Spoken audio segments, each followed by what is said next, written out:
Hi everyone and welcome. This video is for teachers and leaders using CKLA in grades K through 2. The goal of this short video is to explain the research behind why CKLA has its two strands, skills and knowledge. To do this, we're going to examine the research framework called the simple view of reading and see how it drives the CKLA design. First, a little bit about the strands in CKLA. If you're new to this curriculum, then the word strand in a curriculum may be new to you as well.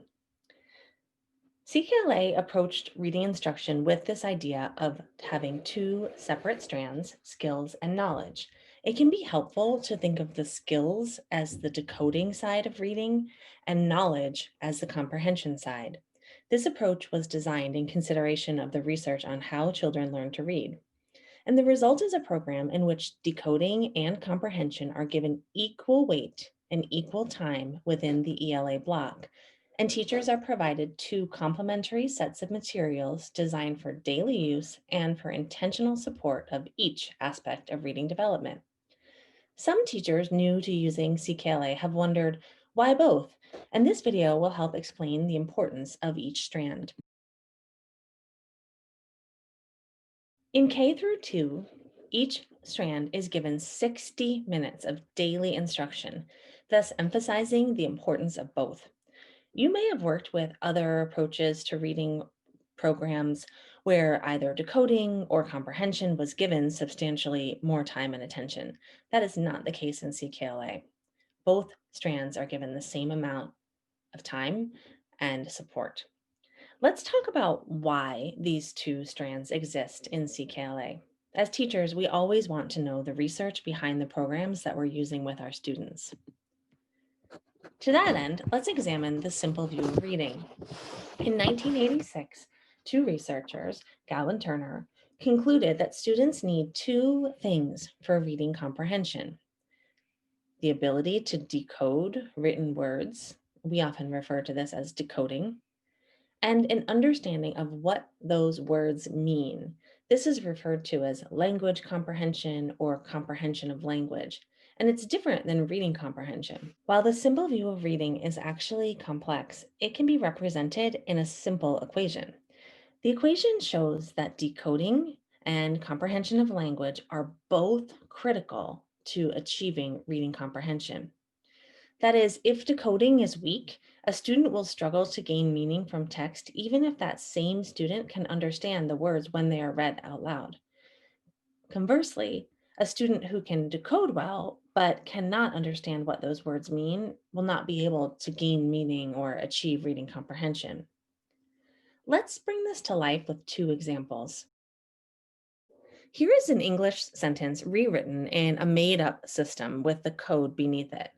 I want you to pause this video for a moment and try decoding it. Note that the sentence is written right to left.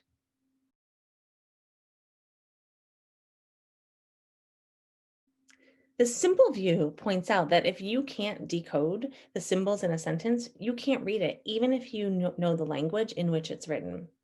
And this example really highlights the importance of that decoding side of the equation. On the flip side, let's take a look at this excerpt. Take a moment to read it, and then think about how you would summarize what you just read. Can you do it?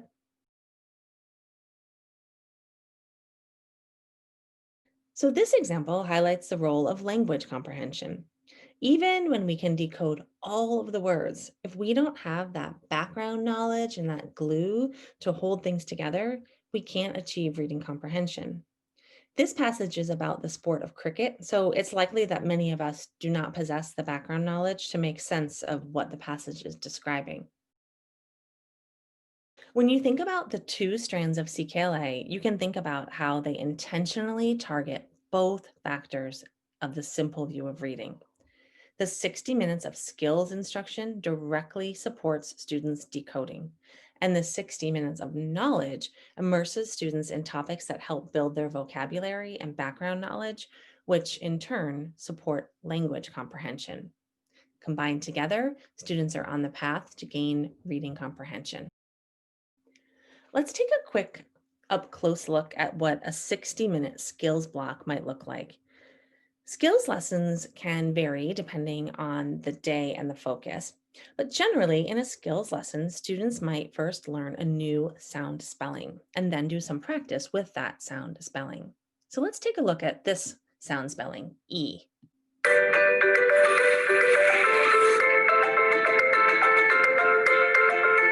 E. Tree. E. Free. E. Free. Let's say it together. E. Tree. E. Tree. E.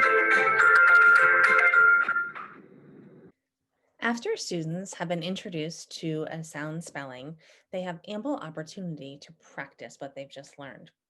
Students will be able to transfer what they've learned to actual text. And you can see over here in this grade 1 example on the right side of the screen, a slice of a decodable text that features the same sound spelling correspondence the students learned. This intentional practice in decodable text is really important to cement student learning and is a hallmark of the CKLA skills strand. In the daily knowledge lessons, students listen, discuss, and write about topics that intentionally build their knowledge of the world. In this first grade example, students are learning about the human body, and a lesson might include a read aloud with interactive questions, vocabulary instruction, written response to the text, and more. As teachers, we always want to know the why behind the what we are doing. The simple view of reading can help us understand the design of CKLA and how it supports our learners. It shows us how important decoding instruction is, as well as language comprehension. And together, we're putting our students on the road to gain meaning. Thanks for joining us.